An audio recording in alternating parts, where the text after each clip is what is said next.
Nakita ni Minghi si Instructor Zuchi na tumatakbo papunta sa kanilang direksyon at agad niya itong tinawag. Huminto si Zuchi at ipinaalam kay Minghi na ligtas nang nakabalik ang mga estudyante sa kampo. Ikinatuwa niya na nagawa ni Minghi na harapin ang Formation Spider, dahil kung hindi, mas malala pa sana ang naging trahedya. Sinabi ni Minghi kay Zuchi na si Lu Chen ang nakapagbigay ng matinding sugat sa Formation Spider, at siya lamang ang tumapos dito. Ipinahayag niya ang kanyang pag-aalala sa pinsalang pangkaisipan na maaaring dinaranas ni Lu Chen. Sinuri ni Zuchi si Lu Chen ng mas malapitan at sinabi na kailangan nilang umasa na hindi ito mahulog sa malalim na bangin ng kanyang isipan. May posibilidad na manatili si Lu Chen sa isang vegetative state habang buhay. Ngunit naniniwala si Minghi kay Lu Chen, at ibinahagi niya kay Zuchi na narinig niya itong bumubulong sa sarili bago ito nawalan ng malay. Ikinatuwa ni Zuchi ang balitang iyon. Habang naglalakad pabalik sa kampo, biglang tinanong ni Zuchi si Minghi kung inabisuhan na ba siya ni Luolin tungkol sa kanyang pangalawang misyon. Kinumpirma ito ni Minghi at sinabi niyang naabisuhan na siya bago pa sila pumasok sa bulubundukin. Biglang tinanong ni Zuchi si Minghi kung may mga nakakita ba habang sinagip ni Minghi si Lu Chen. Sinabi ni Minghi na wala namang dapat naging saksi dahil siya lamang ang nakitang pumasok sa web prison. Nagtaka si Minghi kung bakit biglang tinanong iyon ni Zuchi.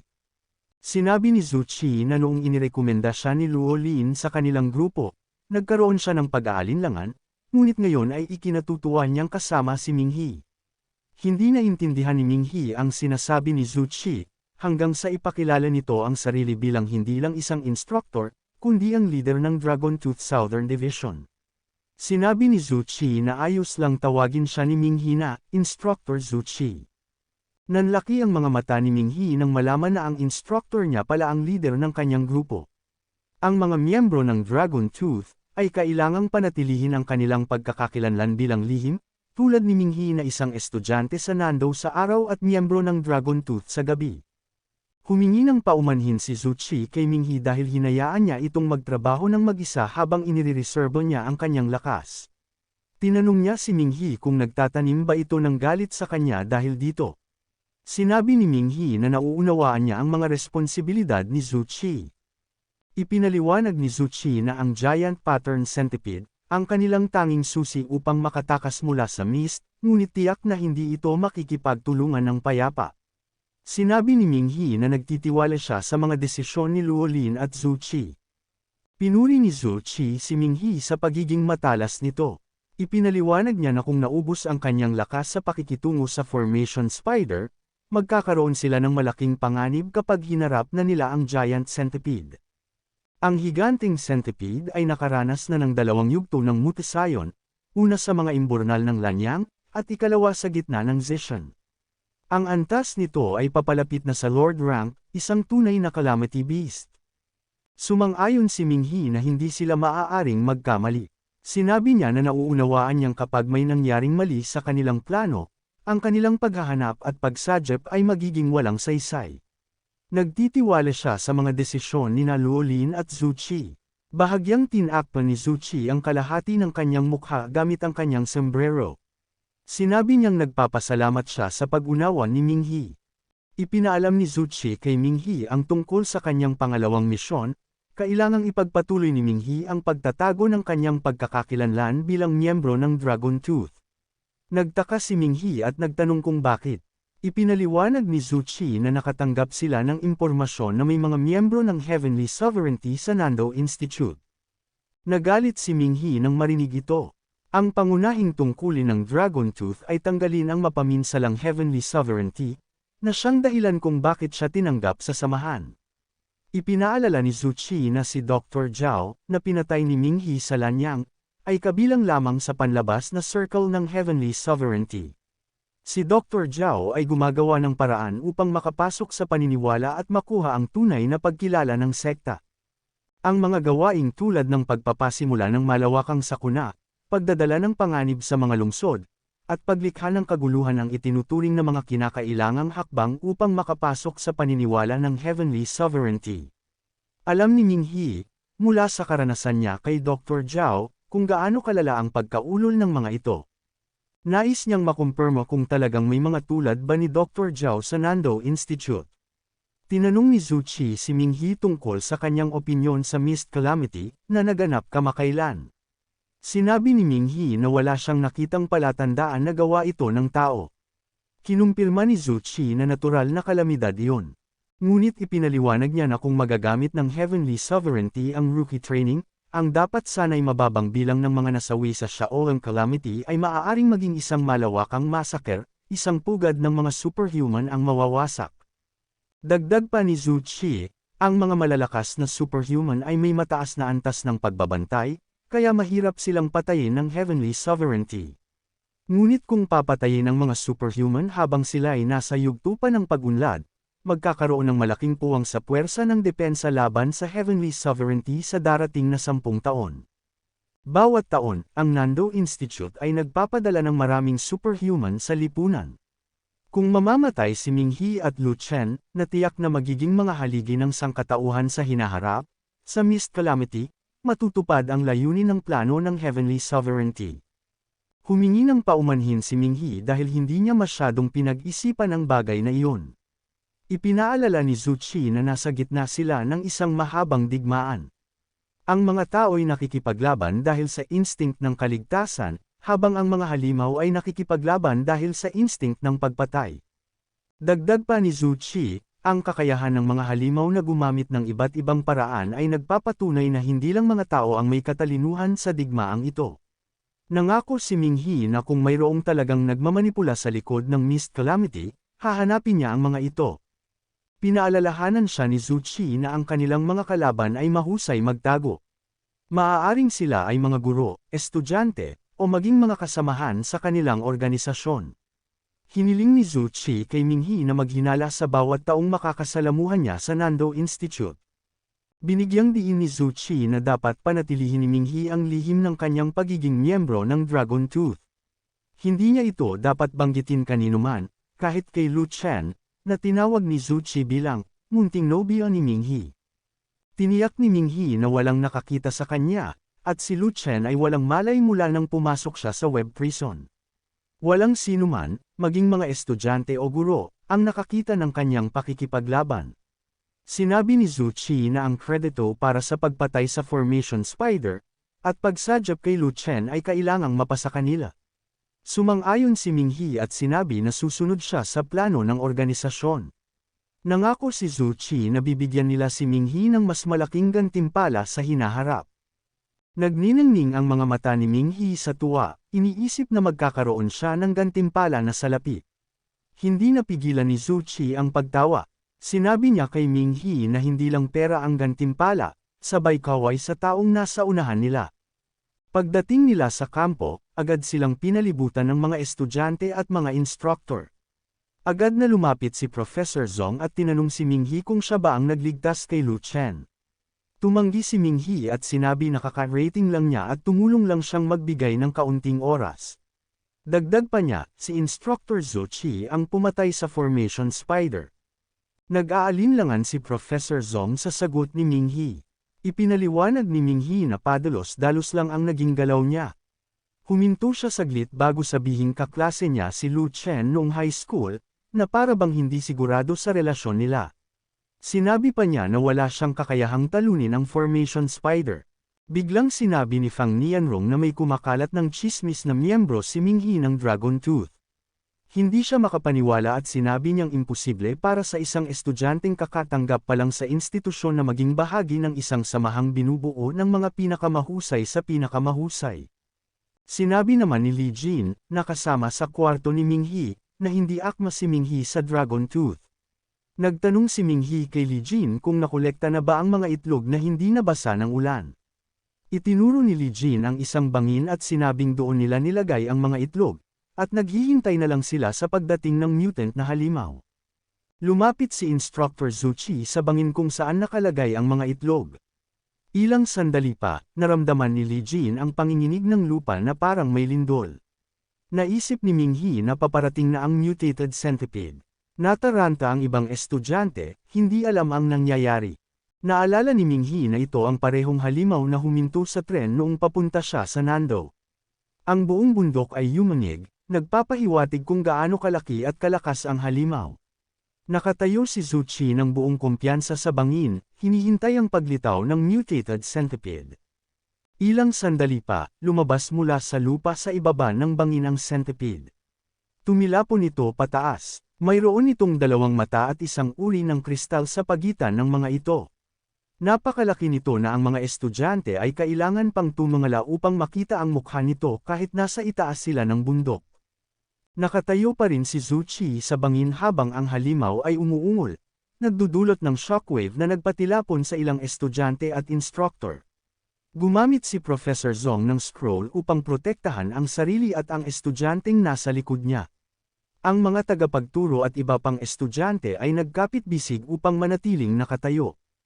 Napagtanto nila na ang centipede ay mas nakakatakot kaysa sa formation spider. Ibinuko ng centipede ang bilog na bibig nito at muling umungol. Inunat ni Minghi ang kanyang kanang paapasulong upang hindi matilapon ng shockwave, sabay takip sa mukha gamit ang kanyang mga braso. Napamura siya, hindi matanggap na hindi siya makagalaw dahil sa takot. Personal niyang nasaksihan kung ano ang hitsura ng isang calamity beast na halos nasa antas na ng Lord rank. Alam niya na kung umatake ito sa kanya, wala siyang magagawa kundi tanggapin ang kapalaran niya. Tinanggal ni Zuchi ang kanyang sombrero at ang kanyang salamin. Matagal na nilang hinihintay ang halimaw na ito. Ibinagsak ni Zuchi ang kanyang sombrero at salamin, handa nang harapin ang mutated centipede. Napansin ng centipede ang presensya ni Zuchi at tumingin ito ng may pagbabanta. Namaga ang mga ugat sa gilid ng mga mata ni Zuchi, kumislap ang kanyang mga mata sa gintong liwanag, at nabuo ang isang marka sa kanyang mukha. Sumigaw si Zuchi sa centipede, inuutusan itong sumuko ng kanyang kaluluwa. Ang centipede ay umungol at buong lakas na sumugod kay Zuchi. Ngunit muling sumigaw si Zuchi ng mas malakas, dahilan upang mabasag ang lupa sa paligid. Sa wakas, napatahimik ni Zuchi ang centipede gamit ang kanyang kapangyarihan. Ang centipede ay bumagsak sa tabi ni Zuchi at tumigil sa paggalaw. Napagtanto ni Minghi na ang superhuman ability ni Zuchi ay mind control. Labis siyang namangha na nagawa nitong pasukuan ng isang halos Lord rank na nilalang sa pamamagitan ng puwersa. Agad siyang tumakbo papunta kay Zuchi upang suriin ang kalagayan nito. Dahan-daang nilinga ni Zuchi si Minghi at sinabing kailangan nilang magpakatatag at ipaglaban ang kanilang kaligtasan. Naguluhan si Minghi kung bakit bigla itong nagsabi ng ganoong mga salita. Nang makita niya ang mukha ni Zuchi, nanlaki ang kanyang mga mata. Dumadaloy ang dugo mula sa mga mata, ilong, at bibig ni Instructor Zuchi. Sinabi ni Zuchi na masaya siyang nagawa niyang protektahan ang kinabukasan ng mga susunod na henerasyon gamit ang kanyang kakayahang pangkaraniwan lamang. Matapos ang kanyang huling mga salita, nawalan ng balanse si Zuchi. Sinubukan siyang abutin ni Minghi ngunit hindi na siya umabot. Nahulog si Zuchi sa bangin bago pa siya mailigtas. Nanatiling nakatayo si Minghi habang pinapanood si Zuchi na nahulog. Napaluha siya, sabay naramdaman ng isang bagay na kumikilos sa kanyang itaas. Ang higanteng centipede ay tila umaaligid sa kanya, para bang pinapakalma siya. Ang kulay ng mata at kristal ng centipede ay nagbago mula pula patungong ginto. Lumapit ito kay Minghi at tumingin gamit ang gintong mga mata nito. Hinawakan ni Minghi ang pangil ng centipede, iniisip ang lahat ng itinuro ni Zuchi sa kanya tungkol sa kaligtasan. Humingi siya ng paumanhin sa hindi niya pag-unawa sa sakripisyo ng pagtangkang supilan ng isang nilalang na halos Lord rank. Lumuhad si Minghi habang ang centipede ay bahagyang lumayo. Lumapit si Luolin at hinaplos ang balikat ni Minghi. Tumingin ito sa kanya ng may simpatiya. Nangako si Minghi na mahuhuli niya ang masamang taong nasa likod ng lahat ng nangyari. Niyakap siya ni Luolin at sinabing naniniwala siya sa kanya. Kasabay nito, tumulo ang luha sa gilid ng kanyang mga mata. Sinabi ni Minghi na ipaghihiganti niya ang mga nasawi sa sakuna. Sa kampo ng gabing iyon, sinimulan ng mga estudyante ang pagsakay sa likod ng centipede. Ang ilan ay natatakot, habang ang iba ay namamangha. Nakatayo sina Minghi at Luolin sa ibabaw ng ulo ng centipede. Nang maayos na ang lahat, nagbigay ng sinyas si Professor Zong para sa pag-alis. Sinabihan ni Minghi ang centipede na ilabas silang lahat mula sa hamog. Umungol ang centipede at nagsimulang gumapang patungo sa direksyon na kanilang tinatahak. Sa paanan ng bundok, ang mga sundalo ay nakabantay sa likod ng barikada. Ang isang lalaking may hawak na radyo ay nag-utos na siguraduhing walang makakapasok sa hamog. Biglang napansin ng mga sundalo ang higanteng centipede na papalapit mula sa hamog. Agad nilang iniulat ang paglitaw ng isang calamity beast, at pinanatili ang kanilang alerto. Nang lumabas mula sa hamog ang centipede, huminto ito at bumaba sa lupa. Mabilis na kumaway si Llewellyn at nagpakilala upang maiwasan ang pagbaril ng mga sundalo. Ipinaliwanag niya na napasunod na nila ang higanteng mutated centipede. Nagalak ang mga estudyante at instructor nang makita ang kanilang mga kapwa mula sa Nando Institute na nakaligtas sa calamitous mist. Ang hepe ng seguridad ng Nando, si Chief Ping, ay hindi mapigil ang ngumiti habang papalapit siya sa mga nakaligtas.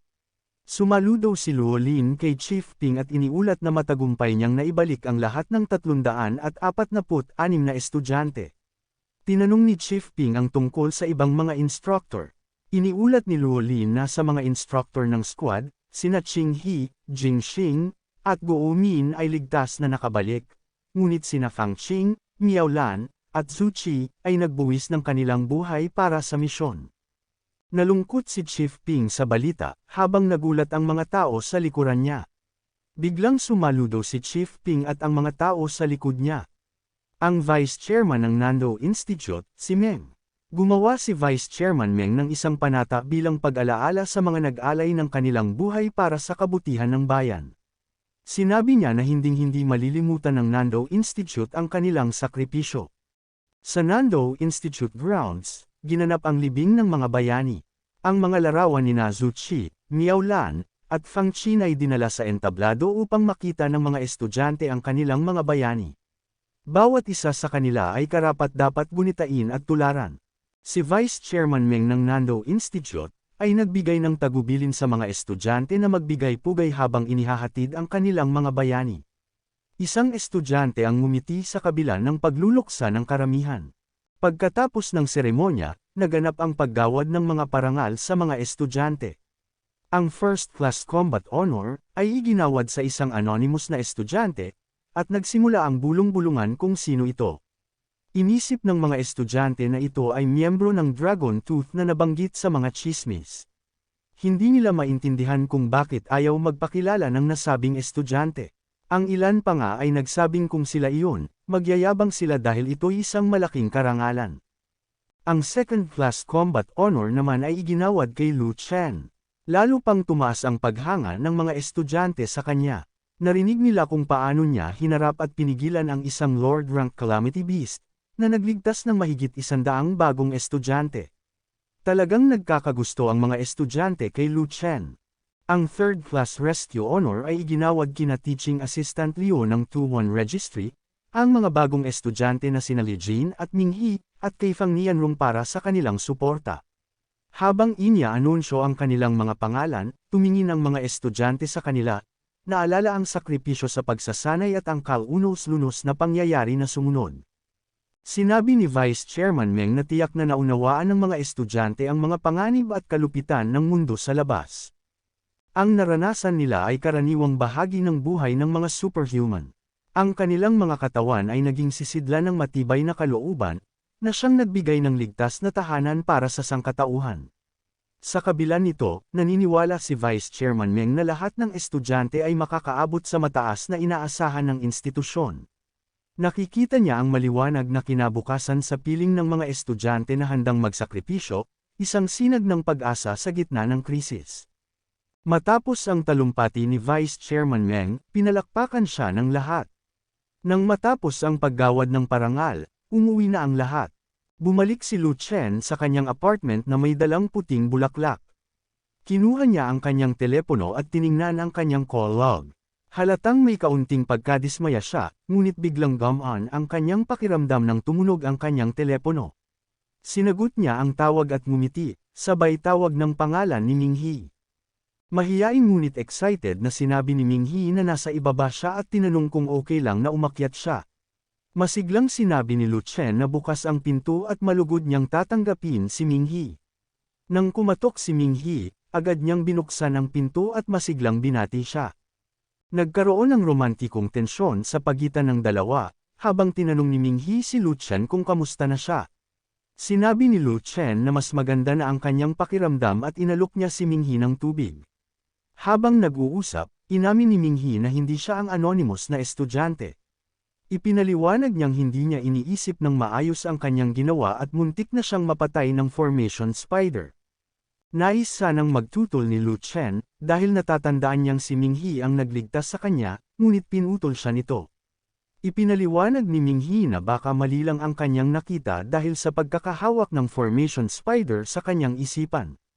Humingi siya ng paumanhin, sinabing hirap siyang makapasok sa espesyal na programa ng Nando Institute, kaya imposible para sa kanya ang maging ganoon kahusay. Ngumiti si Lu Chen at sinabing hindi na mahalaga iyon, sabay halik sa pisngi ni Minghi. Nanlaki ang mata ni Minghi, hindi makapaniwala. Nagpasalamat si Lu Chen sa sakripisyo ni Minghi. Nagkaroon ng tensyon sa pagitan nila, ngunit ipinaliwanag ni Lu Chen na gusto lang niyang ipahayag ang kanyang pasasalamat at walang ibang kahulugan iyon. Tumango si Minghi, nakayuko, habang ang kanyang mukha ay pulang-pula.